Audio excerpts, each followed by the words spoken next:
yang kami hormati, yang kami banggakan, di sini kita mengangkat tema COVID-19 atau COVID-19 dan konflik sosial. Yang mana di sini kita mempunyai 5 pemateri, yaitu Bapak Badrut Tamam, Bupati Pamekasan. Selanjutnya ada Kabak OPS AKP Bambang, selaku perwakilan Kapolres Pamekasan.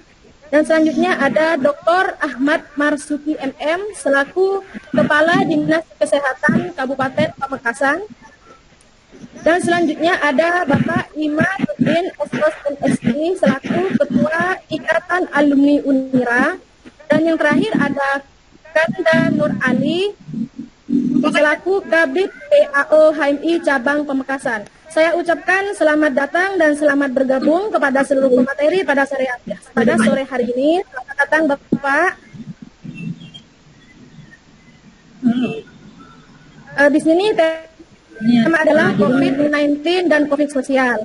Seperti yang kita tahu bersama bahwa sejak akhir tahun 2019 sampai saat ini kita itu disibukkan oleh berbagai isu COVID-19 dan segala gejala sosial yang telah ditimbulkan oleh pandemi tersebut.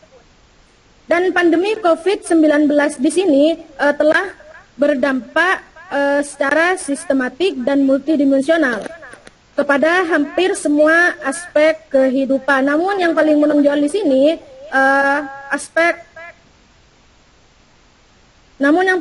sini adalah aspek kesehatan dan aspek sosial. Yang mana secara sosial pandemi COVID-19 di sini berpotensi menimbulkan gejolak konflik yang cukup besar, baik itu konflik secara keagamaan dan peribadatan maupun konflik disharmoni dan konflik konfrontasi yang dilakukan oleh masyarakat. Ini sudah banyak kita dapati berbagai aksi konfrontasi yang dilakukan oleh masyarakat, khususnya masyarakat Pamekasan, yang mana seperti yang kita ketahui kemarin itu sempat ada aksi konfrontasi yang dilakukan oleh masyarakat waktu. Mana itu terjadi karena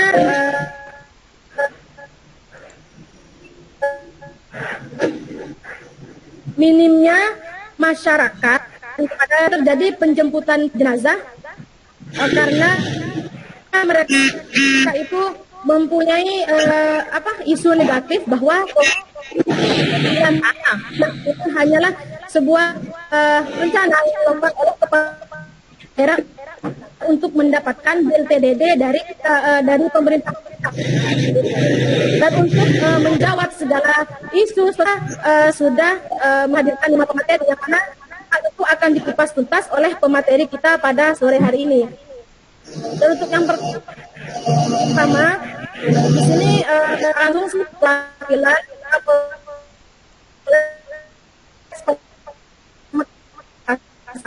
untuk memaparkan terkait tema pada sore. Silakan.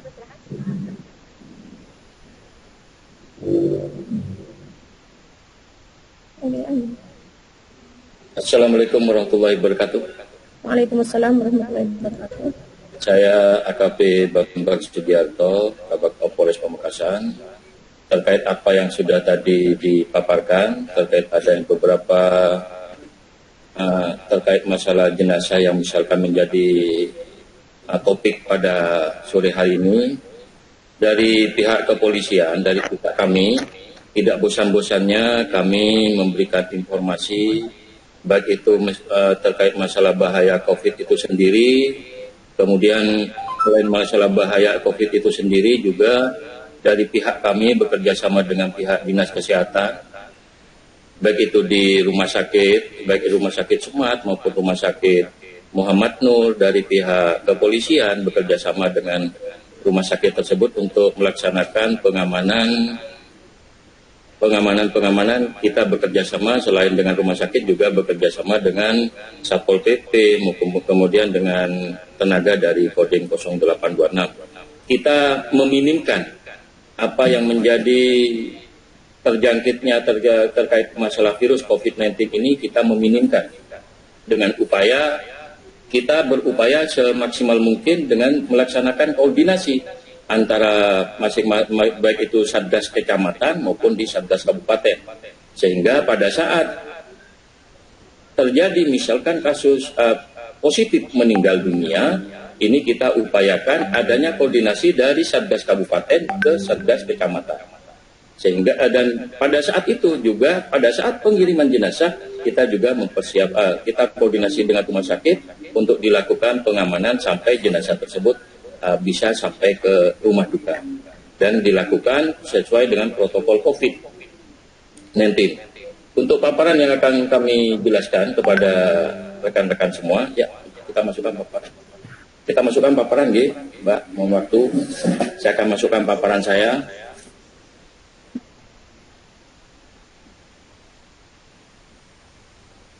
Ya, ya, Pak.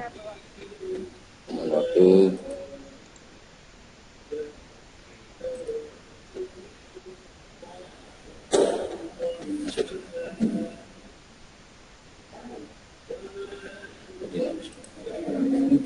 Sudah muncul, Mbak, paparan saya, Mbak.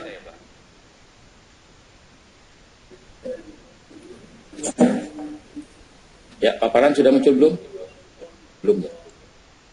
Masukkan belum dibagikan. Ya, mau bagikan langsung bagikan. Masuk. Sudah. Yuk.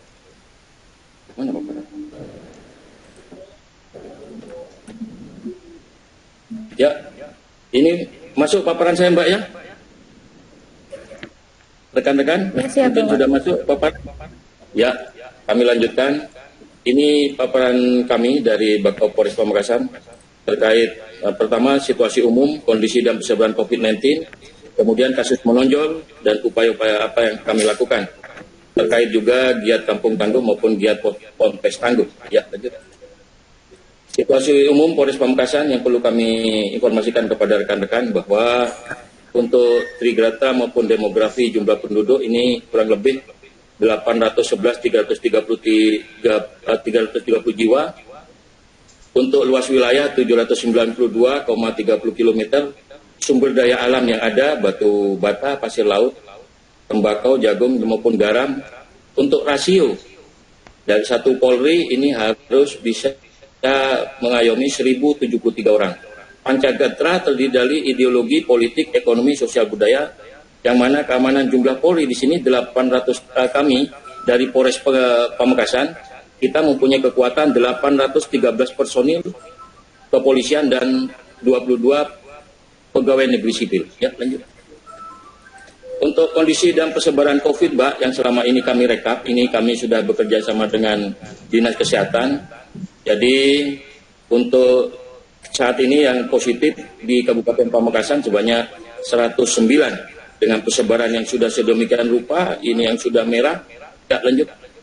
Ini nanti kewenangan dari Bapak Kadinkes untuk menjelaskan. Untuk penanganan COVID-19 di Kabupaten Pamekasan, ini untuk antisipasinya kita melaksanakan 40 kampung tangguh Semeru yang bertujuan, yang diharapkan yang pertama kita melaksanakan tracing. Kemudian setelah diadakan tracing, kampung-kampung mana yang sekiranya ini ada positif terkait masalah COVID-19 ini. Setelah dilakukan tracing, baru kita membentuk kampung tangguh. Yang mana dalam kampung tangguh ini harus kesemuanya dalam kampung tangguh ini harus bisa keseluruhan dari kampung itu bisa tangguh. Baik itu di bidang keamanan, di bidang sosial, di bidang logistik. Ini semuanya harus bisa tangguh. Itu yang kami harapkan. Sehingga kami membentuk 40 kampung tangguh dibantu dengan rekan-rekan Babin, Kamtipmas, Babinsa maupun dari kecamatan, dan dilanjutkan nanti dengan 4 dari pesantren tangguh yang akan kami jelaskan kemudian. Kemudian satu aspol tangguh yang kita siapkan juga untuk terkait masalah penanganan COVID-19 di wilayah Kabupaten Pamekasan. Ini merupakan sebuah upaya dari pihak kepolisian, khususnya Polda Jatim, yang mana kampung tangguh ini merupakan program yang diunggulkan oleh kami, yang mana ini program kampung tangguh ini menjadi program nasional. Program nasional yang semula kampung tangguh dilakukan di Jatim, kan tetapi ini dimungkinkan ini merupakan program yang sudah dicanangkan oleh Kapolri agar supaya seluruh polisi jajaran ini bisa mengupload terkait masalah kampung tangguh ini. Bisa meniru kepada Jawa Timur terkait masalah kampung tangguh. Ya, lanjut. Kemudian terkait masalah kedatangan santri kembali ke pondok pesantren, juga ini juga menjadi atensi dari pihak kepolisian, dengan cara kita memberikan yang bersangkutan ini bekal, dengan kita kerjasama dengan Pemda dan lain sebagainya. Kita juga melakukan tracing dan kita bentuk menjadi pondok pesantren tangguh. Ya, lanjut. Beberapa kegiatan dari pembentukan baik itu Ponpes Tangguh maupun Kampung Tangguh, kita sudah melaksanakan kegiatan rakor intern Polres Pamekasan tentang konsep Ponpes Tangguh Semeru itu. Kemudian Forkopimda kita sudah melaksanakan rakor juga terkait Ponpes Tangguh maupun Kampung Tangguh. Dilanjutkan kita juga dari rekan-rekan Kapolsek maupun dan Ramil, kita juga melaksanakan rakor terkait terkait konsep kampung Ponpes Tangguh yang kami siapkan maupun Kampung Tangguh. Ya, lanjut. Ini beberapa kegiatan organisasi, kegiatan koordinasi dengan pihak pondok pesantren yang sudah kami laksanakan agar terkait penyebaran COVID-19 dari pihak kepolisian bisa juga dilaksanakan di pihak pondok pesantren. Ya, lanjut. Giat koordinasi dengan beberapa giat koordinasi baik dengan kiai besar Al-Hamidi Banyuanyar Timur maupun dari putra dari Abdul Hamid Mahfud dari Mambaul Ulum Bata-Bata. Ya, lanjut. Ini yang tadi sudah Ponpes Tangguh, sekarang kita melangkah kepada Kampung Tangguh Semeru. Beberapa sebaran terkait 40 Kampung Tangguh yang kita siapkan. Ini yang pertama, masing-masing kecamatan kita sudah ada 3 kampung tangguh pada setiap kecamatan, kecuali Kecamatan Galis yang sudah kita siapkan menjadi 4 kampung tangguh. Baik itu di Kota Pamekasan juga kita siapkan, khususnya yang positifnya ini yang banyak. Misalkan di Kletekannya ini 9 yang positif. Ini penyebarannya positif sehingga kami dirikan untuk kampung tangguh. Ya, lanjut. Prinsip terkait masalah kampung ini merupakan prinsip sebagai POP, Program Oriented Policing, yang mana diharapkan dalam kampung tangguh ini ke depan masyarakat juga bisa menjadi polisi. Dalam arti masyarakat bisa menjaga, selain menjaga keluarganya, menjaga diri pribadi, juga bisa menjaga kampungnya sendiri terkait masalah. Untuk saat ini dikarenakan COVID-19, menjaga sendiri terkait masalah COVID-19 itu yang diharapkan. Akan tetapi terkait kampung tangguh ini juga tidak terbatas kepada hanya bukan cuma kepada COVID-19. Akan tetapi ini program yang akan diberlakukan lama dan panjang. Ini terkait masalah keamanan maupun program yang akan kita launchingkan yang akan datang. Ya, lanjut. Terkait masalah optimalisasi fungsi dan peran Kampung Tangguh Semeru, memberikan pemahaman kepada warga terkait esensi new normal, di mana terjadi mispersepsi selama ini dalam pemahamannya, menekankan pola hidup sehat bagi warga di Kampung Tangguh Semeru, kemudian penerapan SOP kesehatan di setiap lini kehidupan warga Kampung Tangguh Semeru, penyesuaian kinerja unit usaha dalam menghadapi new normal, recovery potensi ekonomi menuju new normal. Ya, lanjut. Seperti yang sudah kami sampaikan, ini sudah kami laksanakan rakor terkait pembentukan kampung tangguh. Ya, lanjut. Kemudian terkait masalah giat kampung tangguh ini, kita juga ada program, ini kita juga program tiru dari Malang. Ya, lanjut. Lanjut. Ini beberapa contoh maupun beberapa dokumentasi yang sudah kami ambil terkait masalah kampung tangguh yang beberapa ada di beberapa kecamatan, baik itu di Kecamatan Sotaber maupun Kecamatan Larangan dan lain sebagainya. Ya, lanjut. Upaya yang dilakukan Polres Pamekasan dalam rangka penanganan COVID-19. Perlu kami sampaikan seperti yang kami paparkan tadi, bahwa dari pihak Polres Pamekasan ini kita bekerja sama dengan Dinas Kesehatan dan Kepala Rumah Sakit, kita menyiapkan terkait petugas keamanan, antisipasi terjadinya pengambilan jenazah yang memang positif COVID yang berakibat nantinya ini bisa menyebar virus dari COVID-19 tersebut. Kita dalam setiap rumah sakit kita menyiapkan personil, dari Polri kita menyiapkan 6, kemudian dari Kodim kita menyiapkan 6 juga, Satpol PP juga 6. Untuk yang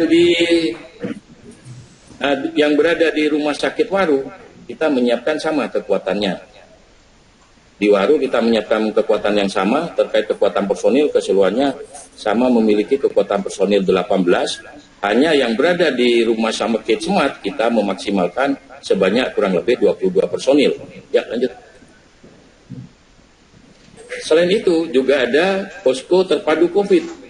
Ini juga posko terpadu COVID. Ini yang berada di posko terpadu COVID yang berada di Terminal Barang. Ini kita bekerja sama dengan Dinas Dishub Kabupaten Pamekasan, BPBD, jumlah yang setiap harinya itu berjumlah 36 orang.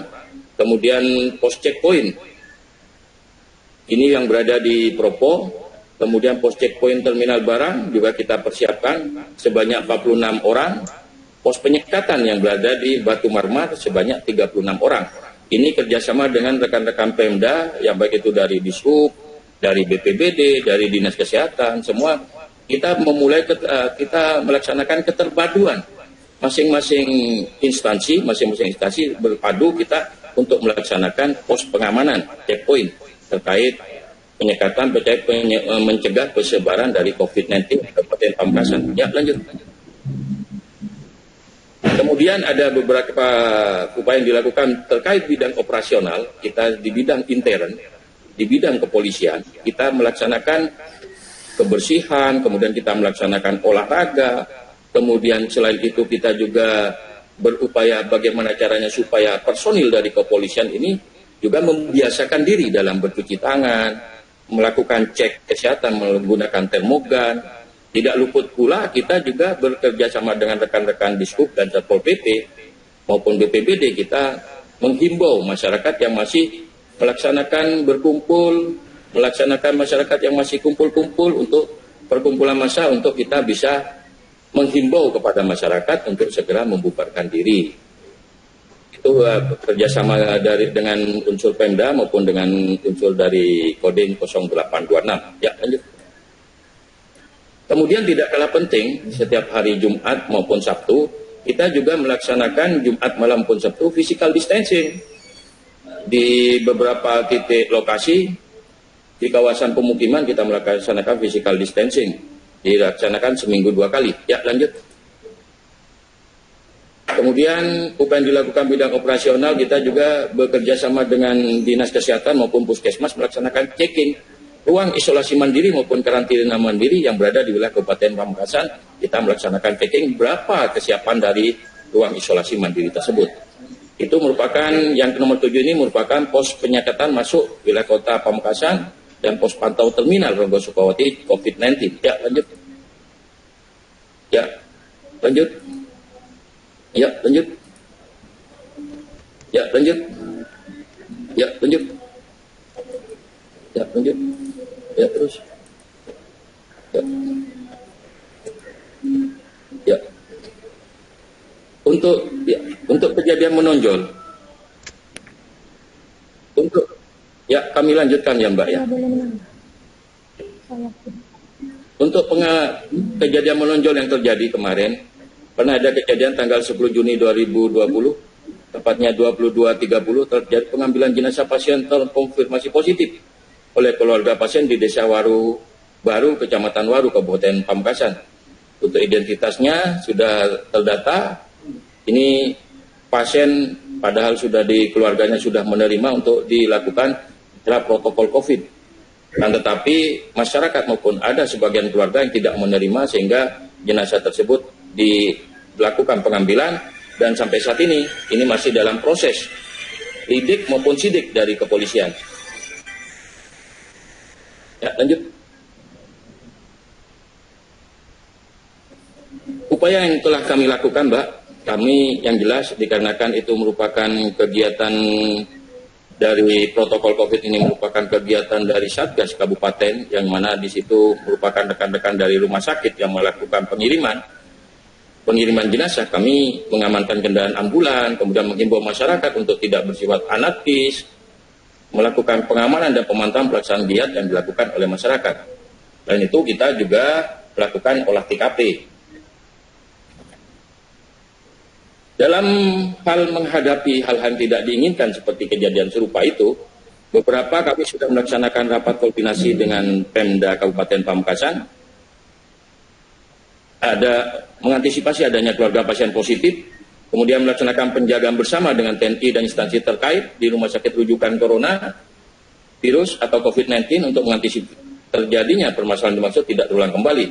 Memberikan himbauan, edukasi, pemahaman ini tetap kami laksanakan. Melaksanakan pendekatan kepada Toga, Toda maupun Thomas dan melibatkan Babin Kamtipmas serta unsur 4 pilar lainnya untuk memberikan himbauan secara masif kepada masyarakat akan bahaya coronavirus COVID-19 untuk bersama-sama menerapkan protokol kesehatan sehingga dapat mencegah dan memutus penyebaran COVID-19 tersebut.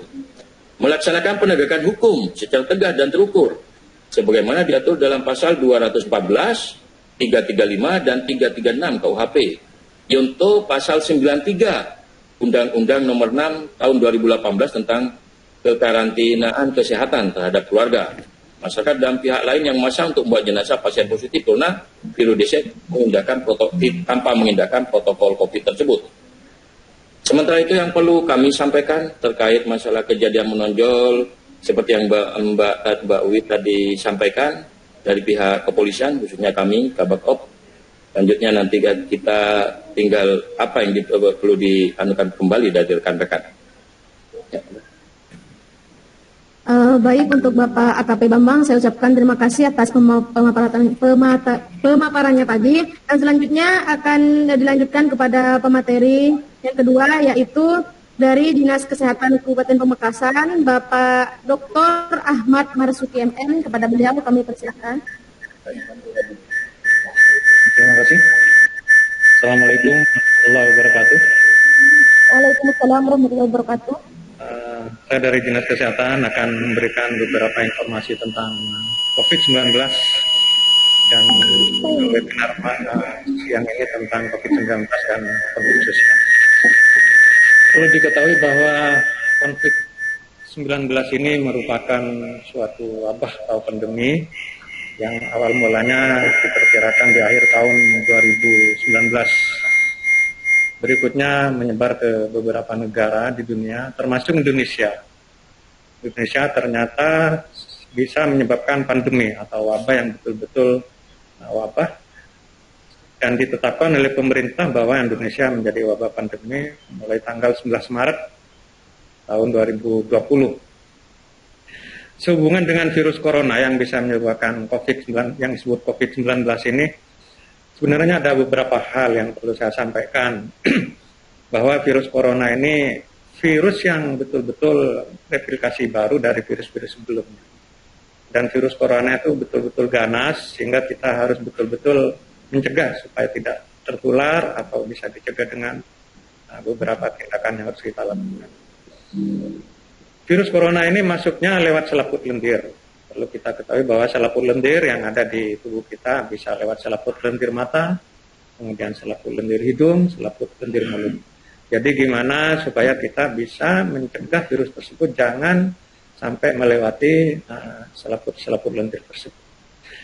Kalau virus itu terpaksa dan harus masuk ke dalam tubuh lewat 3 saluran tersebut, maka hal itu menyebabkan suatu hal yang bisa menyebabkan sakit, karena dia langsung dengan cepat dan menyebar dan bertumbuh kembang dengan cepat terutama di jaringan paru. Kalau sudah menyebabkan sakit di jaringan paru tersebut bisa menyebabkan fatal, bahkan bisa menyebabkan kematian. Walaupun alhamdulillah masih banyak juga yang sembuh. Kalau kita bedakan beberapa kriteria yang banyak kita dengar, bahwa khususnya di Pamekasan ini, pada awalnya Pamekasan ini virus corona atau COVID-19 ini awalnya datang dari wilayah Jawa beberapa waktu yang lalu, perkiraan sekitar pertengahan Maret 2020. Kemudian dari sekian orang yang masuk yang ke wilayah Pamekasan, ternyata beberapa orang tersebut menularkan ke tetangganya atau yang satu rumah dan lain-lainnya, dan yang sebelahnya itu menularkan ke yang lain. Sehingga sejak saat itu Pamekasan termasuk daerah transmisi lokal. Artinya kalau dulu pada awalnya virus itu datang dari luar, ternyata berikutnya sampai sekarang itu virus tersebut bisa menular di wilayah Pamekasan itu sendiri. Sebenarnya gejala-gejala yang harus kita ketahui sehubungan dengan virus corona ini. Yang pasti gejala utamanya yang diserang adalah saluran yang saya sebutkan tadi. Yang gejala utama mungkin batuk, kemudian pilek, dan lain-lain. Itu biasanya disebut dengan, orang menyebutnya dengan UDP. Jadi kita nyebutnya dengan UDP. Jadi ada gejala. Kemudian kalau dia sampai masuk ke paru, biasanya sampai menyebabkan sesak, gangguan nafas, dan lain-lainnya, itu mengarah ke kita menyebutnya dengan PDP. Untuk memastikan bahwa sesaknya dan lain-lainnya itu karena virus corona, kita akan melakukan pemeriksaan swab. Jadi dengan memeriksa virus corona atau enggak, diperiksa dengan swab. Dari hasil swab itu misalnya positif, itu dipastikan bahwa karena positif virus atau positif COVID-19. Oleh sebab itu dalam bidang kesehatan ada beberapa yang kita golongkan sehubungan dengan penyebab atau gejala yang timbul, dari ada ODP, kemudian ada PDP, dan kemudian juga ada positif COVID yang tata pengelolaannya juga protapnya juga beda. Sebetulnya pandeminya yang saya sebutkan tadi dari awal negeri masuk ke negara Indonesia, dari misalnya di Jawa ada masuk ke Pamekasan. Berikutnya tentunya kita berusaha untuk tidak tertular oleh virus corona sehingga tidak menyebabkan penyakit COVID-19. Ada beberapa hal yang kita bisa melaksanakannya tersebut, tapi kadang ada yang pelaksananya gampang tapi prakteknya sulit. Bahkan dengan sulitnya mempraktekkan itu manusia kita juga kadang wah itu enggak perlu, ini perlu, sehingga mungkin dalam judul webinar itu ada istilah konflik sosial.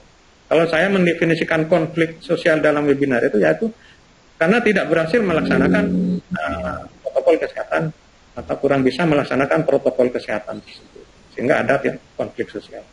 Protokol kesehatan dalam hal pencegahan virus corona supaya tidak sampai masuk ke tubuh kita sebetulnya sederhana sekali. Pertama, cuci tangan pakai sabun. Karena kita ketahui bahwa yang saya sebutkan tadi bahwa virus corona itu masuk lewat selaput lendir mata, kemudian selaput lendir hidung, kemudian selaput lendir yang ada di mulut. Kemudian 3 saluran tersebut biasanya kita sering menyentuh mata, kemudian hidung, bahkan mulut. Nah, dari situ virus corona bisa masuk ke dalam tubuh kita. Oleh sebab itu, pencegahan pertama yang harus kita lakukan adalah kita harus rajin cuci tangan pakai sabun. Harus rajin cuci tangan pakai sabun. Jadi, sehingga kalau kita ingin menyentuh mata, hidung, atau mulut, insya Allah kita akan aman. Nah, tapi yaitu yang disebut konflik sosial karena ada yang kurang karena nggak kelihatan mungkin sehingga kurang yakin, sehingga dengan kegiatan sehari-harinya mungkin sebagian kita tidak melaksanakan cuci tangan pakai sabun, bahkan menyentuh sesuatu setelah, bahkan yang disebutkan tadi tersirat dari Pak Kapolres tadi, jenazah sebetulnya itu kuncinya tetap di sentuhan kita, sentuhan dengan cuci tangan pakai sabun, dan yang aplikasinya ditingkatkan dengan penggunaan APD dan lain-lain. Berikutnya, pencegahan berikutnya yaitu perlu kita ketahui bahwa virus corona itu virus yang keluar dari saluran dari tubuh kita, biasanya lewat kita ngobrol, atau mungkin kita batuk, atau kita bersin. Kondisi normal pada saat kita ngobrol adalah sekitar 93 cm. Kalau kita bicara dengan lawan bicara itu percikan ludah kita sepanjang 93 cm. Sehingga diharapkan kita kalau bicara dengan teman kita, berkumpul dengan sahabat kita, atau bicara dengan siapapun, kita harus jaga jarak minimal 1 meter, itu minimal. Lebih dari itu lebih bagus untuk menghindari penularan yang lewat percikan ludah dari lawan bicara. Jadi jaga jarak itu penting. Sehingga ada istilah distancing. Kalau distancing itu kita menyebutnya ada social distancing, ada physical distancing. Kalau physical distancing itu ya itu jaga jarak kita minimal 1 meter, Jadi kita dengan teman kita minimal 1 meter. Kalau social distancing ya hindari kerumunan maksudnya. Karena kalau di tempat kerumunan kita sulit membedakan mana yang depan, mana yang samping, mana yang belakang. Sehingga kita sulit untuk ambil jarak 1 meter. Sehingga ada istilah social distancing, ada physical distancing. Sebetulnya itu pencegahan yang kedua. Tapi bisa nggak kita melakukan itu? Karena ada yang tidak bisa, mungkin tidak bisanya karena kondisi, atau mungkin kurang yakin karena memang virusnya nggak kelihatan, sehingga disitulah timbul istilah konflik sosial. Sebetulnya pencegahannya yang nomor 2 itu. Kemudian berikutnya, kita nggak tahu siapa di antara kita ini, apa yang baik ODP, kemudian ada juga OTG, atau mungkin juga ada PDP yang kondisi fisiknya bagus. Sehingga untuk memastikan bahwa kita tidak saling menularkan virus corona dari kita, antar kita, dari saya ke Anda, dari Anda ke saya. Sebab itu kita diharapkan kalau keluar rumah, jika keluar rumah harus pakai masker. Itu yang ketiga, harus pakai masker. Karena dengan pakai masker, kalau kita bicara maka percikan ludah kita tidak akan mengenai lawan bicara kita.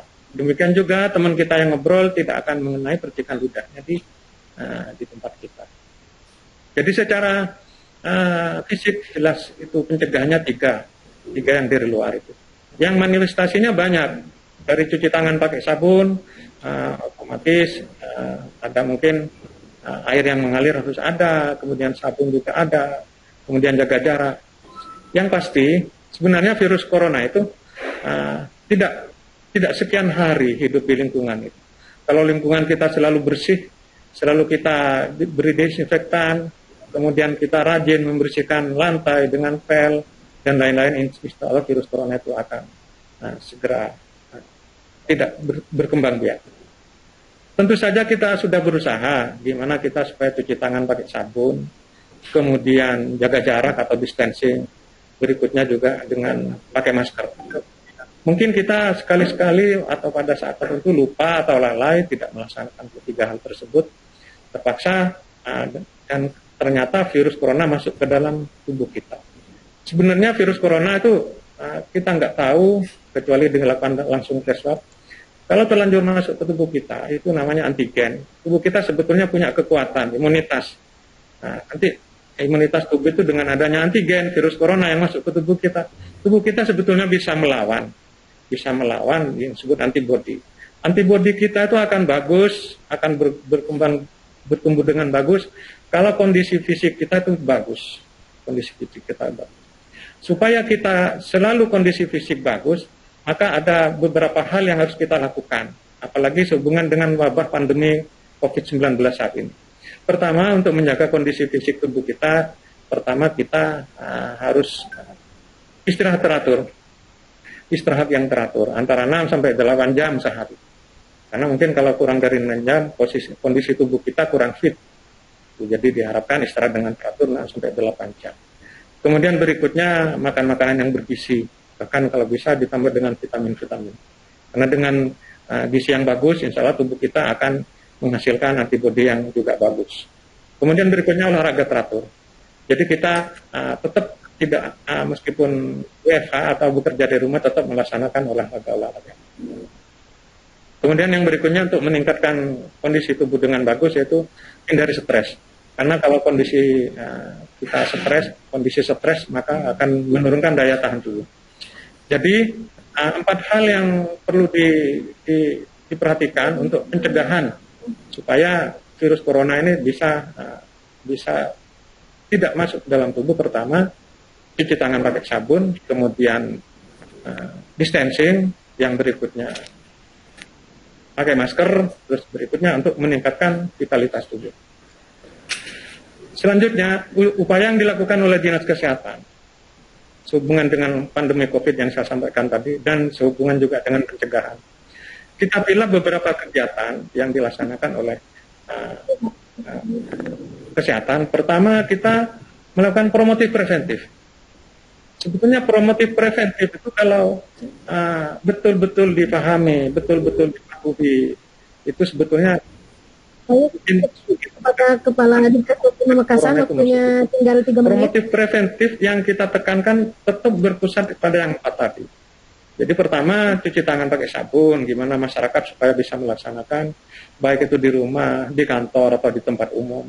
Karena kalau cuci tangan pakai sabun dengan sebaik mungkin dan dipatuhi, insya Allah tangan kita akan terhindar dari virus. Karena virus corona itu suatu virus yang berkapsul lemak dan protein, dan kapsulnya itu akan mati dengan sabun. Kalau kapsulnya sudah mati, otomatis virusnya nggak bakalan hidup. Kalau pembungkusnya sudah musnah, virusnya nggak bakalan hidup. Dan yang bisa memusnahkan kapsulnya itu ya sabun tadi. Sehingga cuci tangan pakai sabun. Kemudian promotif preventif berikutnya, bisa nggak kita melakukan distancing, itu tugas promotif preventif. Baik di pasar, atau di pertokoan, atau di tempat umum, dan lain-lain. Itu promotif preventif yang harus kita lakukan, baik oleh kesehatan maupun instansi-instansi lain yang selama ini bekerja dalam satu tim yang juga punya tujuan yang sama, meskipun dengan teknik bekerja yang beda sesuai dengan bidang masing-masing. Kemudian berikutnya tentang promotif preventif, sama juga, pakai masker. Gimana supaya masyarakat itu betul-betul mematuhi protokol kesehatan, salah satunya adalah pakai masker, terutama kalau keluar dari rumah, baik di jalan, atau di pertokoan, bahkan di pasar gitu. Itu tugas yang gampang kalimatnya, tapi mungkin agak sulit dilakukan. Kemudian kalau kita pilih lagi, selain promotif preventif, berikutnya adalah tracing. Tracing itu dari Dinas Kesehatan juga dilakukan. Untuk memastikan, seperti yang saya sampaikan tadi, kriteria atau pasien-pasien itu masuk ODP atau PDP atau positif COVID, itu dari hasil tracing. Maksudnya kalau ada orang dengan gejala, mungkin datang dari luar, disebutnya juga ODR, atau mungkin dia pernah kontak dengan pasien. Infokan kembali kepada Kepala Dinas Kabupaten Pamekasan bahwa waktunya sudah habis. Bahwa teman dekatnya, keluarganya, yang satu rumah, yang pernah kontak dia, kita pelajari, kita periksa, kita lacak berapa orang di sekitarnya. Dari tracing tersebut kita bisa memastikan, oh ini ternyata ODP, oh ini PDP. Selanjutnya kita lakukan langkah berikutnya, yaitu langkah yang ketiga, kuratif. Kalau kita bicara kuratif, ini biasanya lebih banyak ke semua pasien, baik itu ODP maupun PDP maupun positif COVID. Kuratif ini lebih banyak ke masalah perawatan. Kalau kita yang preventif, kemudian berikutnya setelah kita cegah, tapi mungkin masih ada yang lolos, kita lakukan tracing, pelacakan. Kemudian ternyata setelah diadakan pelacakan, kita menemukan pasien-pasien itu mungkin Bapak Ahmad Marzuki Ali, kita langsung menekan kuratif. Dalam pelaksanakan kegiatan kuratif ini, baik dari instansi kesehatan dan rumah sakit, ada beberapa hal yang perlu diperhatikan.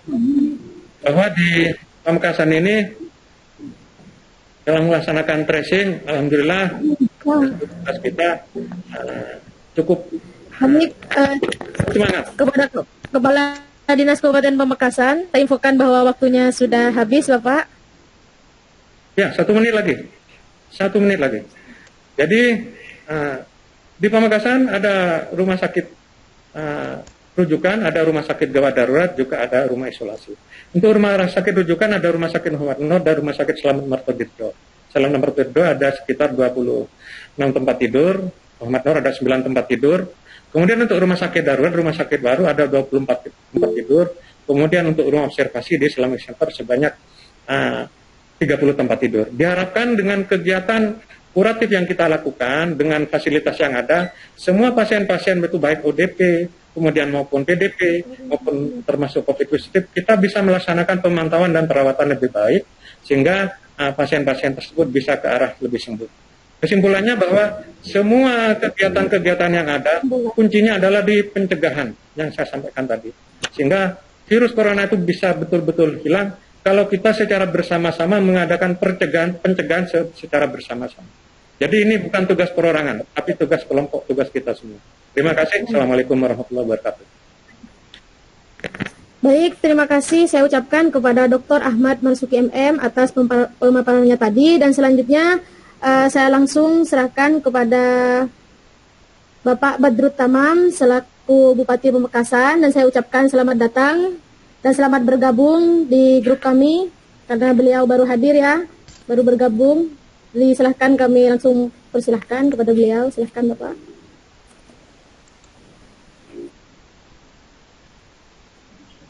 Waalaikumsalam warahmatullahi wabarakatuh. Yang saya banggakan jelas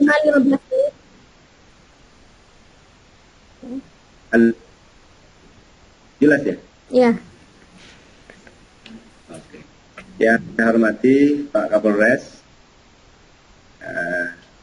yang diwakili oleh Pak Bambang, yang saya hormati Dr. Ahmad Marzuki yang barusan sudah detail menyampaikan tentang COVID-19, sekaligus PLT Kepala Dinas Kesehatan. Yang saya cintai, yang saya banggakan, Mas Imad, Ketua KAHMI Unira. Yang saya hormati saudaraku Nur Ali, Kabid PAO HMI Kabupaten Pamekasan, seluruh peserta yang sangat saya cintai, sahabat dan kawan-kawan, saudara-saudara, teman-teman HMI yang berbahagia. Pertama, saya menyampaikan ucapan terima kasih kepada seluruh saudara-saudara yang telah ikut mengajak saya untuk berdiskusi tentang COVID-19 dan konflik sosial, untuk kemudian mengurai beberapa hal yang memungkinkan terdampak dari COVID-19. Yang kedua, setelah saya bahagia dan senang, saya bersyukur bisa terlibat langsung dalam diskusi yang luar biasa ini. Yang luar biasa, diskusi ini di samping santai, tenang, ada Mas Zuhri Rito itu yang juga sambil makan snack di kantornya gitu, di sekitar sarungan sambil minum kopi enggak? Ya Mas ya? Mas Zuhri sambil minum kopi enggak itu?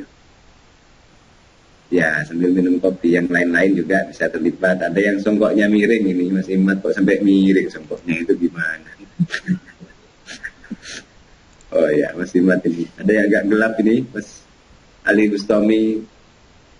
Assalamualaikum semuanya. Salam Pamekasan hebat untuk kita. Yang pertama, hampir seluruh dunia, negara-negara di dunia, lebih dari 200 negara di dunia ini semuanya sedang mengalami pandemi yang sebelumnya belum ada yang memiliki pengalaman panjang tentang COVID-19, termasuk di dalamnya Indonesia. Negara kita ini juga belum memiliki pengalaman yang cukup untuk bisa berperang. Kalau diskusi saya pertama, berperang melawan COVID-19. Karena belum memiliki pengalaman panjang, maka semua perlu belajar cepat untuk bisa menang melawan COVID-19. Itu yang pertama. Nah, akhirnya pemerintah pusat dengan gugus tugas yang ada diteruskan ke pemerintah kabupaten untuk bisa bagaimana kita di daerah ini bisa juga menang melawan COVID-19. Akhirnya pemerintah daerah melakukan beberapa langkah-langkah. Yang dari langkah itu, harapan kita hulu hilirnya tuntas. Dari promotif preventifnya yang disampaikan oleh Pak Marzuki barusan sudah jelas. Baru kemudian yang berikutnya adalah dampak ekonomi yang dimungkinkan tumbuh akibat COVID-19. Orang tiba-tiba karena wabah ini, karena pandemi ini, harus menghindarkan diri dari berkerumun, harus distancing. Terus kemudian efek dari distancing itu berdampak pada pertumbuhan ekonomi. Orang yang bisa leluasa melakukan aktivitas di pasar tiba-tiba juga harus terbatasi. Orang yang sebelumnya bisa leluasa mengendarai kendaraan-kendaraan publik tiba-tiba harus juga distancing karena pandemi ini. Orang yang biasanya bisa berkumpul dengan keluarga di hari-hari libur karena COVID ini tidak bisa berkumpul di tempat-tempat publik. Artinya COVID ini memang memiliki dampak ekonomi. Di samping juga yang paling utama adalah dampak kesehatan. Bagi orang yang daya tahan tubuhnya tidak kuat, ya bisa terpapar. Bagi yang dan kalah dengan COVID. Bagi yang kuat bisa saja menang. Karena beberapa orang yang setelah di rapid test, setelah di swab itu positif, tapi setelah dilakukan pengobatan yang biasa bisa menang melawan COVID-19. Karena sampai hari ini belum ada obat yang sudah direkomendasi oleh Kementerian Kesehatan, ini obat COVID, itu belum. Tetapi beberapa cara yang dilakukan oleh pemerintah di Kabupaten Pamekasan adalah dengan mendorong beberapa PDP itu hidup sehat, menjaga kesehatan, distancing, dan seterusnya. Alhamdulillah bisa sehat dengan menguatkan daya imun tubuh. Nah, karena distancing itulah baru kemudian ada efek ekonomi dan sosial. Efek ekonomi ini jika tidak terkelola dengan baik bisa menimbulkan efek sosial. Makanya pemerintah di Kabupaten Pamekasan melalui instruksi dari pemerintah pusat harus melakukan social safety net. Social safety net itu orientasinya adalah untuk mendorong daya beli masyarakat. Biar masyarakat yang kemarin menjelang Ramadan, mau Lebaran, itu bisa terpenuhi kebutuhan hidupnya. Melalui beberapa skema yang diatur oleh pemerintah pusat, dari beberapa kementerian, termasuk dari Kementerian Desa, harus ada PLT, dana desa. Itu semua dilakukan dalam rangka memberikan jaminan kebutuhan hidup masyarakat terpenuhi, termasuk diantaranya adalah memastikan bahwa bahan pangan kita di kabupaten ini tercukupi, bisa tercukupi sampai dengan bulan Desember. Ini permintaan dari pemerintah pusat. Kita melakukan beberapa telah kajian, alhamdulillah di pemerintah di kabupaten ini terpenuhi bahan pangan kita. Nah, pelambatan ekonomi yang sebagian dari efek COVID inilah yang kemudian harus kita pikirkan. Pemerintah melakukan beberapa skenario-skenario untuk bisa mendorong pertumbuhan ekonomi. Kita ini di kabupaten ini punya strategi desa tematik. Nah, kalau misalnya masker yang kita pakai ini tidak diproduksi di luar, tapi diproduksi di dalam, saya mohon maaf ini masih pakai masker yang bukan produk Pamekasan. Ini bantuan kemarin dari seniornya.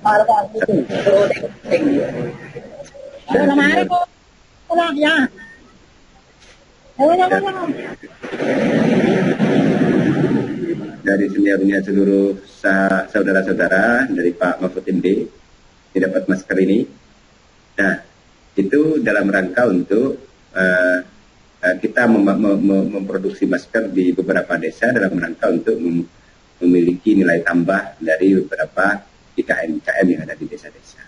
Artinya dalam kondisi pandemi yang wabah ini meminta seluruh kita untuk distancing, melakukan new era, kehidupan baru. Kehidupan baru itu yang sebelumnya misalnya kita ini biasa kumpul-kumpul terus tidak dilarang oleh siapa, dilarang oleh wabah ini, dan akhirnya dilegalisasi oleh negara untuk melindungi masyarakatnya, kira-kira begitu. Nah, dilarang oleh COVID ini untuk tidak dianjurkan oleh COVID untuk tidak memakai masker biar tidak tersebar. Akhirnya dilegitimasi oleh negara untuk melindungi masyarakatnya.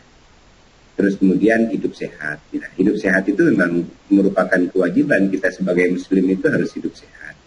Hidup sehat itu ya dalam rangka mensyukuri nikmat dari Allah baru dijaga dengan baik. Artinya satu sisi COVID ini melatih kita untuk disiplin, untuk hidup sehat, tetapi di sisi yang lain kebiasaan lama kita memang juga harus terbatasi. Dan karena keterbatasan itulah baru kemudian berefek. saya berpikir tidak akan ada efek sosial atau konflik sosial yang sangat besar jika kita semuanya sigap untuk kemudian bisa melakukan langkah-langkah percepatan, pemahaman, edukasi, termasuk di dalamnya adalah mengedukasi masyarakat bahwa COVID ini bukan sesuatu yang sungguh-sungguh, tetapi lagi-lagi di beberapa tempat ada beberapa kendala yang kita temui, di antaranya adalah sudut pandang masyarakat yang dalam melihat COVID ini terbagi dalam beberapa sudut pandang yang berbeda-beda. Ada yang menganggap bahwa COVID ini halusinasi. Halusinasi itu ya ada hubungannya dengan konspirasi, macam-macam lah. Baru kemudian dihubungkan dengan beberapa hal yang keseluruhannya itu bersifat halusinasi.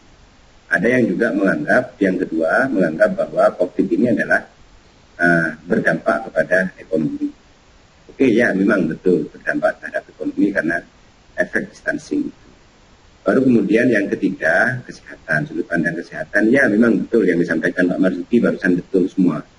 Baru kemudian yang keempat, sudut pandang konspirasi. Konspirasi itu ya menganggap bahwa sudut pandangnya ya orang yang sakit akan rumah sakit yang kaya, dokter yang kaya, dan seterusnya. Sudut pandang inilah yang kemudian kadang-kadang ditambah lagi dengan beberapa berita hoax yang kadang-kadang membuat kita sendiri menjadi apa benar ya, jadi membuat ragu kita semua. Nah, hal-hal itulah yang kemudian menjadi agak berat tugas-tugas pemerintahan mulai dari kabupaten, kecamatan, desa, dan pemerintah provinsi dan pemerintah pusat untuk kemudian mengedukasi masyarakat, melakukan transformasi bahwa COVID ini betul-betul wabah yang sedang menjadi cobaan kehidupan bagi kita semuanya. Nah, karena itulah yang kemudian konflik sosial atau konflik sosial itu bisa terjadi kalau ada tiga hal. Yang pertama, kebutuhan pangan kita tidak cukup. Yang kedua, tidak ada social safety net dari pemerintah. Baru kemudian yang ketiga, ketika ada misunderstanding atau bisa saja salah paham atau bisa saja pahamnya yang salah tentang pandemi. Kalau selama tiga hal ini tidak terjadi di Kabupaten Pamekasan dan di beberapa daerah, saya berkeyakinan bahwa konflik sosial dari efek COVID-19 tidak akan mungkin terjadi. Artinya selama kebutuhan kehidupan terpenuhi, terus kemudian daya beli masyarakat bagus, terus kemudian berita hoax yang membuat orang bingung itu tidak masif, terus kemudian yang keempat, ketercukupan pangan itu terpenuhi, ya insya Allah kabupaten ini, provinsi ini, Indonesia yang kita cintai akan terus menjadi kabupaten dan negara yang stabil. Dan harapan saya, bagaimana musibah pandemi ini tidak terus kemudian membuat kita semua menjadi tidak memiliki etos, tidak memiliki semangat. Tetap kita dalam kondisi seperti ini tetap harus melakukan kreasi, inovasi untuk tidak berdiam diri, menyesali keadaan dan seterusnya, tetapi dituntut untuk melakukan inovasi-inovasi baru sehingga dalam kondisi pandemi ini kira-kira kalimat yang pas ini begini kira-kira. Kemenangan sejati itu bagi kita semua bukan karena kita tidak pernah terjatuh, tetapi karena kita mampu bangkit kembali saat kondisi pandemi. Artinya pemerintahan di kabupaten ini juga harus membuat protokol dari semua sektor pasar, sektor pendidikan, sektor pesantren, sektor pemerintahan dan layanan, tempat ibadah dan yang lain-lain, untuk kemudian tetap mengikuti protokol dan disiplin. Untuk kemudian apa? Masyarakat melindungi dirinya, melindungi keluarganya, melindungi temannya, melindungi yang lain juga, sehingga kenapa kita semua dianjurkan pakai masker. Syukur alhamdulillah jika masker yang kita pakai itu diproduksi oleh teman-teman atau saudara-saudara dari HMI cabang Kabupaten Pamekasan melalui usahanya atau melalui keluarganya, melalui temannya, melalui kenalannya yang memproduksi itu. Nah, ini bisa menjadi bagian dari peluang yang bisa kita ambil untuk mengedukasi masyarakat dengan memakai masker. Seluruh saudara-saudara yang saya hormati, dalam setiap musibah apapun itu mesti ada efek. Orang ada konsekuensi. Orang yang istirahatnya cukup, konsekuensinya dia akan sehat. Orang yang istirahatnya tidak cukup, konsekuensinya dia tidak menjadi kurang sehat. Orang yang olahraganya cukup mesti akan lebih sehat. Ada konsekuensi. Orang yang tidak makan ya mesti lapar. Orang yang makan mesti ya. Tinggal kemudian bagaimana semua konsekuensi ini memiliki dampak positif bagi kita, bagi kehidupan dan bagi masyarakat. Nah, efek dari atau konsekuensi adanya pandemi COVID-19 pasti efeknya ke ekonomi, efeknya karena distansing. Nah, tapi bagaimana kemudian dalam kondisi ini kita bisa bangkit kembali dalam menyusun beberapa roadmap kesejahteraan yang terus melaju cepat. Saya agak khawatir itu analisa asumsi pertumbuhan ekonomi dari kementerian yang bisa sampai 0,4%. Ini kalau bisa terjadi bisa saja daya beli masyarakat akan rendah.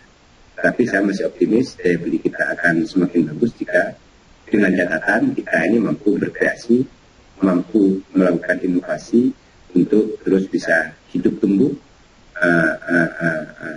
ekonominya, daya belinya kita, perputaran uang kita juga semakin bagus jika kita bisa melakukan beberapa inovasi dan kreasi yang luar biasa. Yang terakhir dari saya selalu berpikir bahwa tidak mungkin ada sesuatu yang luar biasa atau hasil yang luar biasa dari kerja-kerja biasa. Untuk kemudian bisa mendapatkan hasil yang luar biasa, kita juga perlu melakukan kerja yang luar biasa. Para senior dari saudara-saudara HMI di Kabupaten Pamekasan yang menjadi tokoh-tokoh besar itu adalah kader-kader hebat yang bekerja luar biasa. Mesti tidak bekerja biasa. Yang biasanya yang lain masih tidur, biasanya sudah tahajud duluan, yang lainnya masih tidur, masih layah-layah, itu sudah baca buku duluan, yang lain masih jalan-jalan itu melakukan diskusi duluan, membangun networking yang bagus, komunikasi dengan personal approach yang bagus, untuk bisa menjadi kader yang membanggakan bagi seluruh elemen bangsa dan membuat seluruh kader yang lain menjadi bangga atas prestasi yang dibangun oleh senior, oleh sahabat, oleh teman, oleh kawan, oleh saudara kita semua.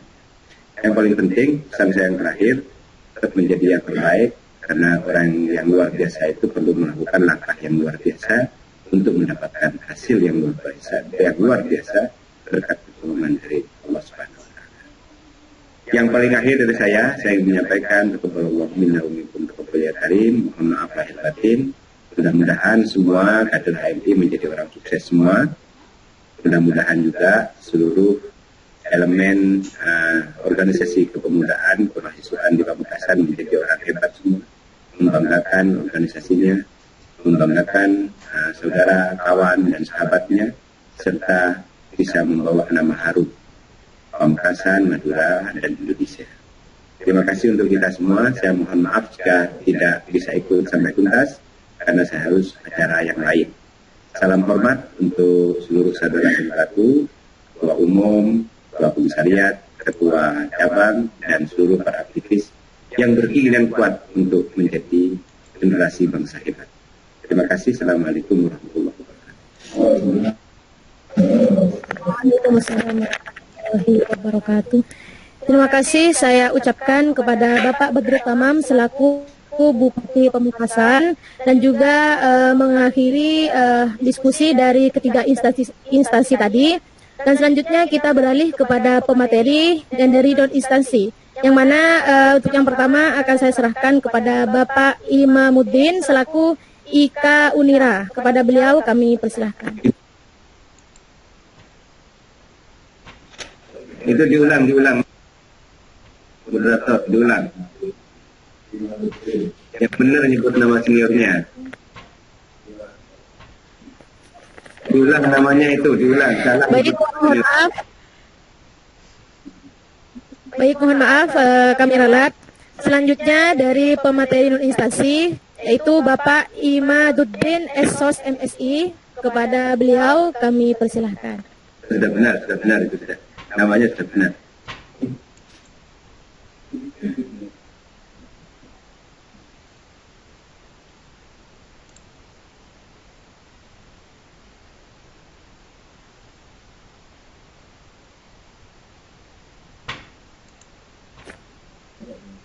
Cek.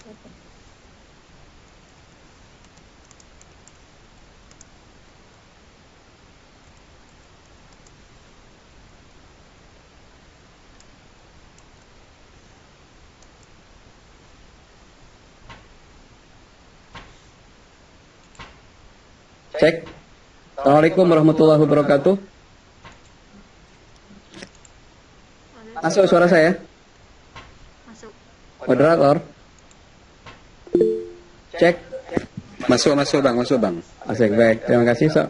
Masuk. Assalamualaikum warahmatullahi wabarakatuh. Selamat sore. Waalaikumsalam. Salam sejahtera untuk kita semua. Yang saya hormati Bapak Kapolres Pamekasan yang dalam hal ini diwakili oleh Mas Bambang. Kemudian saya urut sesuai dengan yang sudah menyampaikan materinya. Dan yang kedua yang saya hormati Kepala Dinkes Kabupaten Pamekasan. Dan yang terakhir yang aku padamu yang saya hormati Bapak Bupati Pamekasan. Dan kawan-kawan sekalian yang berpartisipasi dalam acara diskusi ini. Saya ingin mencoba untuk meneropong dari sisi konflik sosialnya ya ketika COVID ini melanda. Jadi dalam konteks konflik sosial sesuai dengan tema yang diberikan di webinar ini, saya melihat ini lebih kepada faktor konflik kebijakan yang lahir. Karena berkaitan dengan penanganan COVID, untuk bagaimana COVID itu bisa terkendali, bisa dikendalikan dengan baik, itu sesungguhnya membutuhkan adanya kedisiplinan. Itu kata kuncinya tunggal, keywordnya tunggal, disiplin. Nah, sementara disiplin ini berkaitan dengan disiplin kepada protokol kesehatan sebagaimana yang sudah pemerintah tetapkan. Berbicara kedisiplinan, maka saya ingin melihat adanya faktor disiplin itu terjadi karena faktor apa? Nah, disiplin itu biasanya terjadi karena yang pertama adanya kesadaran dari masyarakat. Kemudian disiplin itu juga bisa terjadi karena adanya paksaan atau alat paksa. Nah, alat paksa ini biasanya dapat berupa regulasi ataupun juga sanksi. Sehingga itu yang menyebabkan masyarakat menjadi disiplin. Tetapi yang menjadi faktor yang sulit untuk dikendalikan adalah ketika berkaitan dengan kesadaran masyarakat dalam menaati protokol kesehatan ini. Karena kondisi masyarakat ini terbelah menjadi dua bagian. Ada masyarakat yang sadar dengan protokol kesehatan, ada yang acuh tidak acuh atau cuek.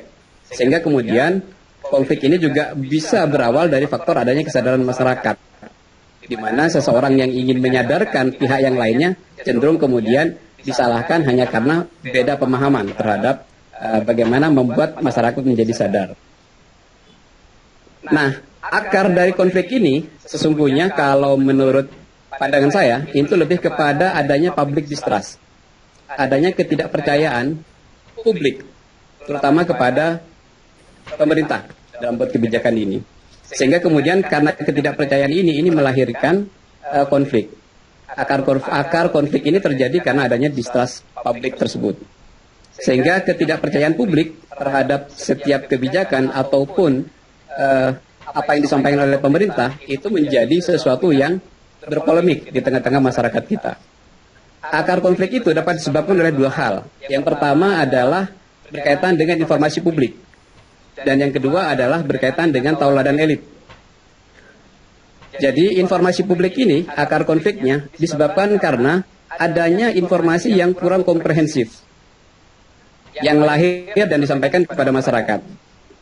Kemudian adanya data dan fakta yang kemudian indikatornya tidak seragam antara satu titik dengan titik yang lain, antara satu peristiwa dengan peristiwa yang lain. Contoh misalnya berkaitan dengan informasi yang kurang komprehensif berkaitan dengan informasi publik ini. Ketika pemerintah menyatakan bahwa penularan dari COVID-19 ini itu lebih disebabkan kepada faktor sentuhan kepada tiga titik. Jadi ketika menyentuh hidung, menyentuh mata, dan juga menyentuh mulut. Dan aspek penularannya pun juga melalui droplet. Ini dari awal sudah kemudian terjadi konflik informasi. Pertama ketika Menteri misalnya, Menteri Kesehatan menyatakan yang pakai masker hanya yang sehat. Hanya yang sakit. Yang sehat tidak perlu pakai masker. Itu sudah menjadi polemik pertama. Ketika berikutnya WHO menyatakan bahwa semua itu diharuskan menggunakan masker. Tidak cuma yang sakit, tapi semuanya harus menggunakan masker. Sehingga kemudian masyarakat dari sini menimbulkan tanya-tanya, ini yang benar yang mana?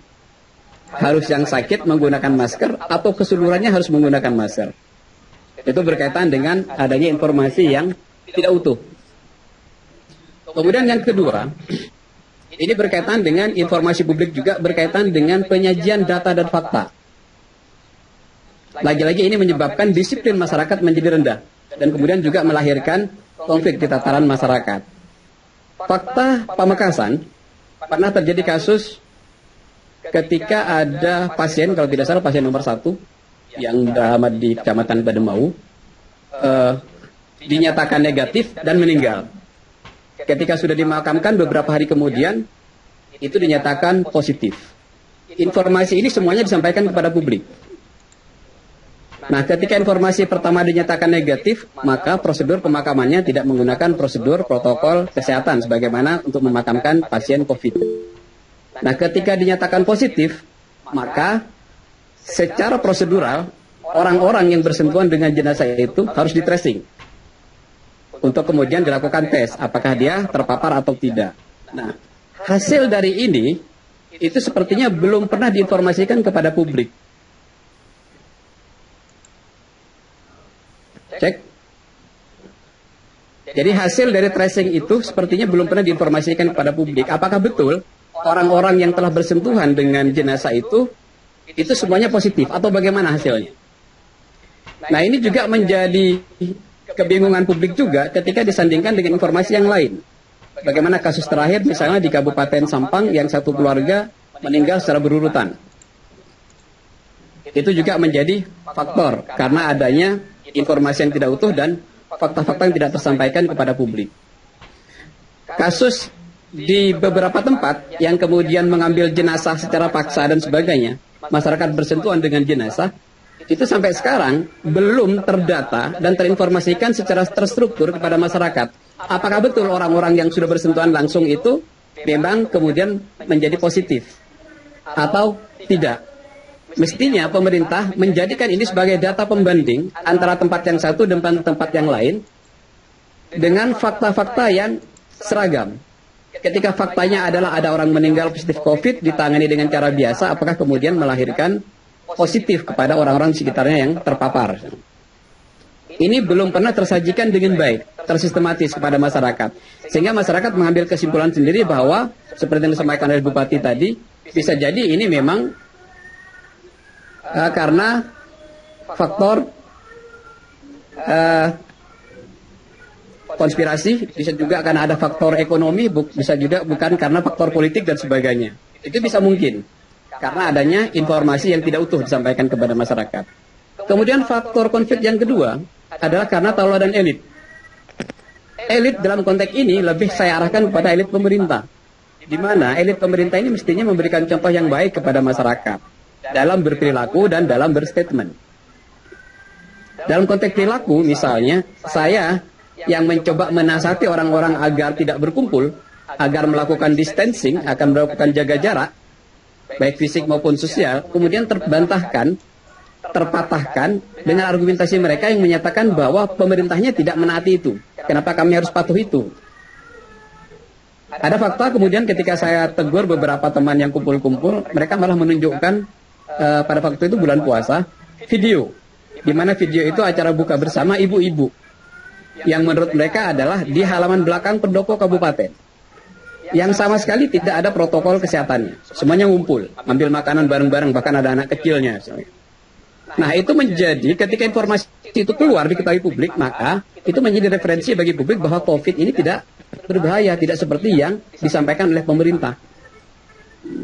Kasus terakhir, perilaku elit juga ditunjukkan dengan ketika Kapolres, Bupati, dan sahabat-sahabat PMI kemarin melakukan mediasi ya, mungkin dalam kasus aksi yang kemarin, itu di sesi akhirnya yang muncul dan viral di media massa, itu malah bergandengan tangan. Sehingga kemudian itu menjadi contoh, toladan kepada masyarakat bahwa sesungguhnya COVID-19 tidak seseram seperti yang disampaikan oleh pemerintah. Karena pemangku kebijakan sendiri malah melanggar protokol COVID itu. Ketika pemangku kebijakan yang melakukan pelanggaran, itu cenderung tidak ada sanksi, dan bahkan hilang begitu saja. Tetapi kalau masyarakat yang melakukan pelanggaran, itu pasti ada sanksi. Meskipun sanksinya hanya berupa sanksi fisik ringan dan sebagainya. Nah, ini yang menyebabkan adanya ketidakpercayaan masyarakat kepada konteks. Nah, yang lebih perlu diperhatikan lagi adalah kasus terakhir berkaitan dengan kondisi sosial masyarakat ketika ada statement seorang tokoh yang itu viral, yang malah menganjurkan untuk kemudian ketika jenazah COVID itu wajib dimandikan seperti biasa. Referensinya bagus. Jadi menurut saya tokoh yang menyampaikan ini tidak salah dalam konteks dia menyampaikan himbauan itu, karena dia menyampaikan dasar kenapa kemudian itu bisa dilakukan dengan memandikan jenazah seperti biasa. Karena menurut pakar di bidang virus ini, pakar epidemiologi dan sebagainya, itu saya pernah lihat videonya juga. Mungkin sang tokoh ini, tokoh masyarakat ini juga pernah dapat informasi dari orang yang memiliki keahlian di bidang itu, bahwa virus ini menempel di inangnya. Ketika inangnya sudah meninggal, maka virusnya ini juga akan mati. Dan bahkan selisih jaraknya hanya 8-12 jam. Itu sudah mati. Nah, kalau itu yang terjadi, apakah kemudian penanganan jenazah, pemakaman jenazah harus menggunakan protokol COVID ketika jenazah itu misalnya sudah didiamkan lebih dari 12 jam? Apalagi di Madura ini ada kebiasaan misalnya meninggalnya malam, dikuburnya masih bisa di pagi hari, bisa lebih dari 12 jam misalnya. Nah, kalau ini salah, tidak benar, maka penyampai informasi pertama, pakar itu yang menyatakan bahwa virus ini akan mati misalnya, itu juga harus diklarifikasi dan diluruskan kepada publik. Sehingga kemudian tidak terjadi pertentangan di masyarakat berkaitan dengan penanganan jenazah COVID ini. Perlu diingat, strata sosial, strata kepatuhan di Madura itu ada bapak, bebuh, guru, ratoh. Jadi mulai bapak ibu dulu yang dipatuhi, baru kemudian guru. Baru terakhir adalah pemerintah. Nah, ketika ada guru, apalagi ini orang yang berpengaruh, kemudian sudah menyampaikan itu, maka itu otomatis masyarakat sebagian besar akan mengikuti itu. Nah, ini jangan dibiarkan begitu saja. Mestinya harus ada langkah-langkah proaktif yang dilakukan oleh pemerintah. Sehingga kasus misalnya di Waru yang penghadangan dan sebagainya, dan ada di beberapa tempat yang katanya kemudian jenazahnya digali kembali untuk dimandikan sebagainya, itu tidak terjadi lagi.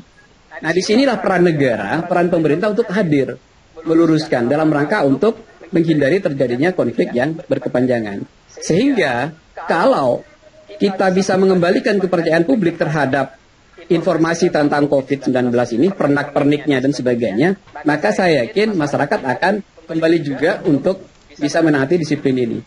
Apalagi sekarang sudah di era new normal, yang dalam konteks new normal orang menganggapnya ini sudah selesai semuanya. Sekarang masjid-masjid sudah ada beberapa yang menggelar lagi karpet-karpetnya. Sudah tidak lagi menggunakan protokol yang seperti sebelumnya. Padahal dalam kondisi terkini, kasus Surabaya misalnya, bahkan mungkin juga Pamekasan masih terjadi peningkatan dalam korban-korban pasien-pasien COVID ini. Nah, saya kira ini yang perlu menjadi catatan penting, cetak tebal bagi pemerintah untuk kemudian melakukan introspeksi diri dan kemudian mencoba mengidentifikasi problem-problem sosial yang ada untuk kemudian dicarikan solusinya. Sehingga nantinya ke depan COVID-19 ini betul-betul bisa menjadi common enemy, menjadi lawan kita bersama. Tidak lagi menjadi kecurigaan, tidak lagi menjadi kepentingan-kepentingan pihak-pihak tertentu. Saya kira itu yang mungkin dalam konteks menghindari atau mengurangi terjadinya konflik sosial, maka pemerintah perlu untuk melakukan identifikasi data tentang problem sosial yang ada di masyarakat, melakukan tabulasi, kemudian mengurai untuk mencarikan solusinya satu persatu. Dan itu akan menjadikan gizi bagi masyarakat untuk kemudian bisa kembali menaati protokol kesehatan. Saya kira itu sedikit dari saya, kurang lebihnya mohon maaf, terima kasih. Assalamualaikum warahmatullahi wabarakatuh. Waalaikumsalam warahmatullahi wabarakatuh. Kami ucapkan terima kasih kepada Bapak Imaduddin, Esos MSI, atas pemaparannya tadi dengan bahasa yang cukup gamblang dan alhamdulillah kami puas seperti itu. Dan selanjutnya beralih kepada pemateri yang terakhir, yaitu Kanda Nur Ali selaku Kabid PAO HMI Cabang Pamekasan. Kepada Kanda Ali kami persilahkan. Baik, terima kasih atas waktu yang diberikan oleh moderator. Assalamualaikum warahmatullahi wabarakatuh. Waalaikumsalam warahmatullahi wabarakatuh. Yang terhormat Bapak Bupati, semoga saja masih tetap di webinar ini. Kemudian Kapolres, Dinas Kesehatan, dan Bang Himat ya, yang masih stay di sini. Terima kasih untuk Komisariat bersama UNIRA untuk waktu yang telah diberikan berkaitan dengan COVID-19 dan konflik sosial ya. Apa ingin saya sampaikan, apa yang telah saya rancang sedari kemarin sudah diambil alih semua oleh Bang Himat nih. Inilah nasib pemateri terakhir. Sebetulnya saya fokus kepada distrust tadi, bahwa memang kepercayaan masyarakat terhadap pemerintah sudah tidak lagi ada. Kalaupun ada, sedikit sekali trustnya. Buktinya ketika saya ngomong dengan orang-orang yang di desa itu, mereka bilang bahwa COVID itu tidak ada. Bahkan tidak hanya asumsinya, tidak hanya asumsi akan tetapi mereka meyakini bahwa COVID-19 itu tidak ada. Karena apa? Karena memang informasi yang disajikan oleh media sosial itu tidak utuh, tidak valid. Ada info atau ada isu yang mengatakan atau yang diinfokan di media sosial bahwa ada salah satu pasien yang dibayar untuk kemudian dipositifkan gitu kan. Itu kan membuat bingung, sehingga kasus itu atau info itu yang menjadikan trust masyarakat terhadap COVID ini hilang. Itu saja mungkin tambahan, karena memang apa yang ingin saya sampaikan setelah diulas secara gampang oleh Bang Himat. Saya hibahkan waktu saya kepada para penanya, moderator ya. Silakan untuk dipakai waktunya. Kalau kemudian ada waktu tanya jawab, silakan pakai waktu ini untuk tanya jawab. Terima kasih. Assalamualaikum warahmatullahi wabarakatuh. Assalamualaikum warahmatullahi wabarakatuh. Baik, saya ucapkan terima kasih kepada Kanda Nur Ali. Halo. Halo ya. Siap.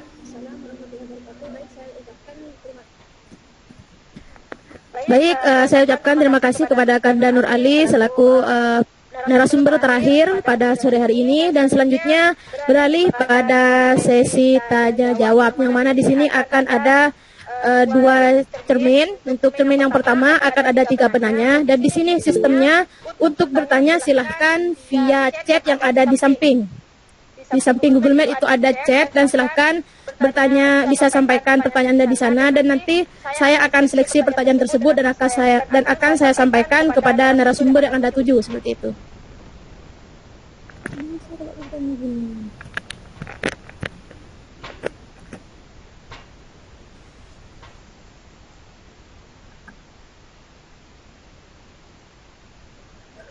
Kalau boleh saya beri masukan, langsung aja, karena memang pesertanya tidak terlalu banyak juga. Jadi biar ini dengan sistem angkat tangan berarti ya.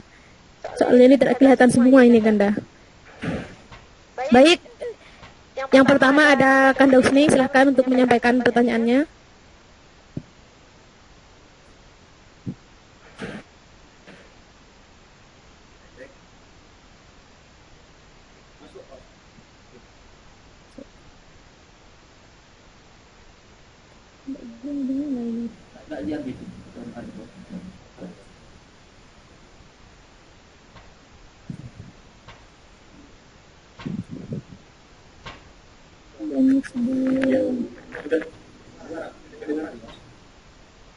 Ini sudah di-unmute.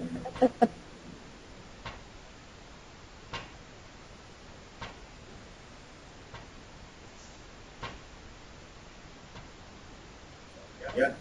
Ya, Ya, sudah ya, masuk ya, ya, ya. suara saya. Silakan. Ya, terima kasih kami sampaikan atas kesempatannya.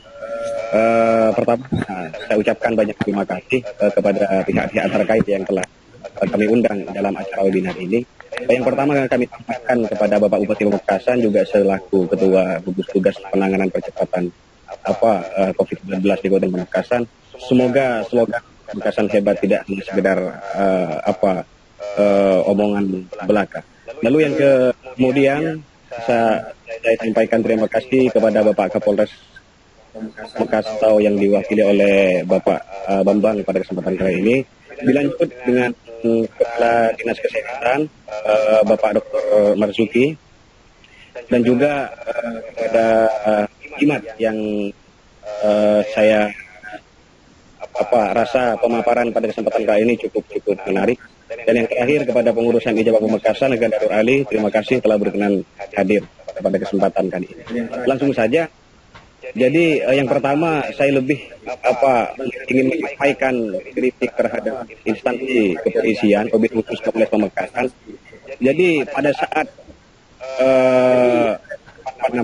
virus pandemi beredar di Indonesia, jadi Kapolri itu mengeluarkan sebuah maklumat dengan didasari dengan asas hukum yaitu Salus Populi Suprema Lex Esto, yang artinya hukum tertinggi adalah keselamatan publik.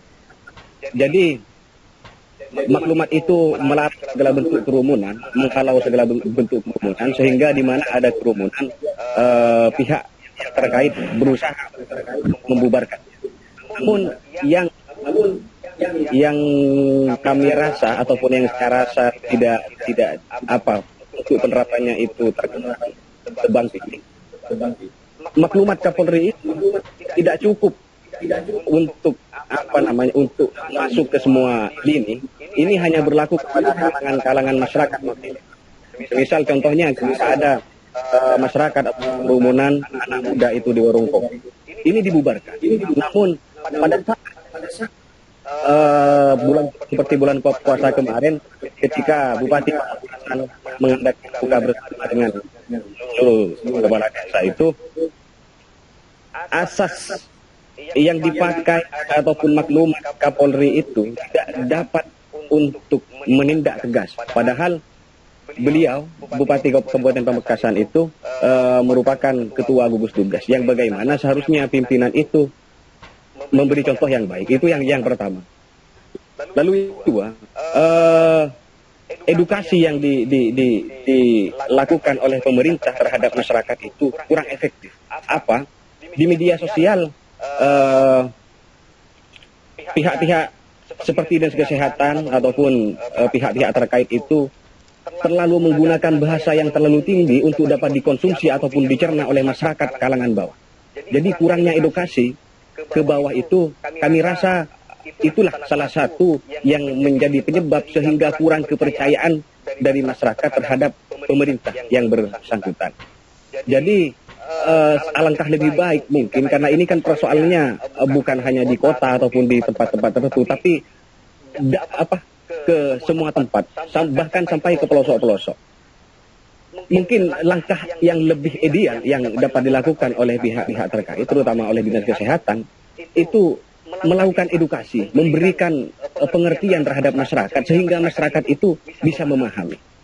Lalu yang terakhir, terkait dengan mulai memudarnya atau sangat memudarnya kepercayaan masyarakat terhadap pemerintah, itu dapat dibuktikan ketika beberapa waktu yang lalu kejadian di Waru, penjemputan jenazah secara paksa walaupun dalam hal itu sudah dikawal oleh pihak-pihak terkait.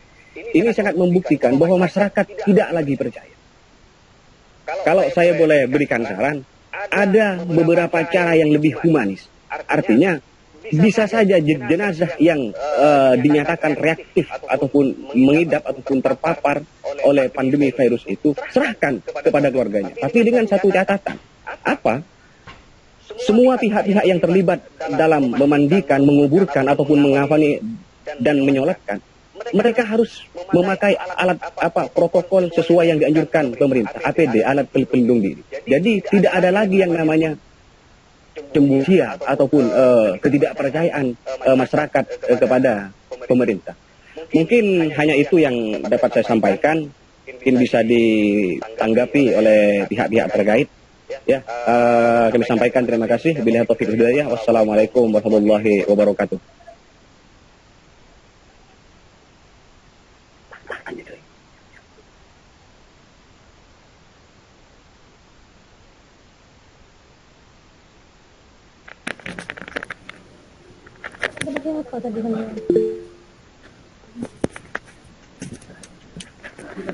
Waalaikumsalam warahmatullahi wabarakatuh. Baik, karena tidak ada narasumber yang dituju secara jelas oleh penanya tadi, jadi saya persilahkan kepada kelima narasumber tadi untuk menanggapi apa yang disampaikan oleh Husni Mubarak tadi.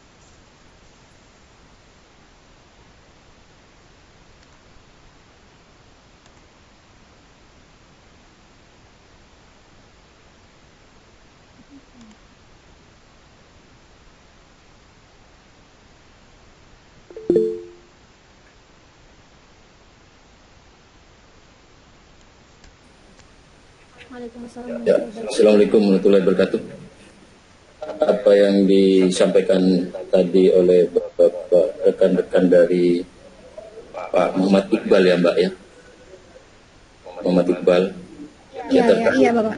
Ya, terkait masalah maklumat Kapolri, yang mana maklumat Kapolri ini ditandatangani pada 19 Maret 2020. Yang beranggapan bahwa maklumat ini hanya sifatnya bersifat tajam ke bawah. Akan tetapi yang perlu kami sampaikan kepada rekan-rekan, adik-adik mahasiswa, bahwa kami dari kepolisian, khususnya Polres Pamekasan, kita tidak henti-hentinya menghimbau, kita juga tidak henti-hentinya menginformasikan bahwa pandemi COVID-19 ini di Kabupaten Pamekasan ini semakin meningkat. Sehingga beberapa kali selain himbauan kita juga membubarkan beberapa kerumunan massa, baik itu berupa kerumunan massa yang berada di kafe, kerumunan massa yang berada pada saat melaksanakan balap liar dan lain sebagainya. Itu beberapa upaya yang sudah kami dari kepolisian laksanakan. Kemudian juga terkait masalah misalkan ada kegiatan buka bersama yang dilaksanakan oleh Pemkab, dari pihak kepolisian kami sudah menghimbau baik itu kepada Bapak Bupati, baik itu melalui surat, agar pelaksanaan buka puasa itu bisa dilaksanakan sesuai dengan protokol COVID, yaitu dengan cara selain menjaga jarak, juga pada saat memasuki area buka bersama itu bisa dilakukan penyemprotan, kemudian dilakukan tes suhu tubuh, baik menggunakan termogan. Itu beberapa protokol COVID, dan kami sarankan juga agar supaya tetap menggunakan masker, dan apabila dibutuhkan terkait juga penggunaan sarung tangan, sehingga pada saat pelaksanaan buka puasa itu mereka jaraknya sudah diatur dengan protokol COVID. Untuk himbauan tetap kami laksanakan, begitu kepada masyarakat, yang intinya kami tidak tebang pilih. Kita semua sama-sama warga masyarakat, kita sama-sama warga, kita sama-sama manusia, kita juga antisipasi bagaimana caranya supaya penyebaran COVID-19 ini cukup sampai di situ dan tidak tersebar sedemikian rupa semakin banyak, sehingga ini membuat kewalahan baik dari pihak Dinas Kesehatan maupun dari pihak kepolisian. Itu sebagai jawaban dari kami kepada rekan Muhammad Iqbal untuk terkait masalah Pak Husni Mubarak. Nanti rekan-rekan yang lain mungkin yang bisa memberikan tanggapan. Terima kasih Mbak.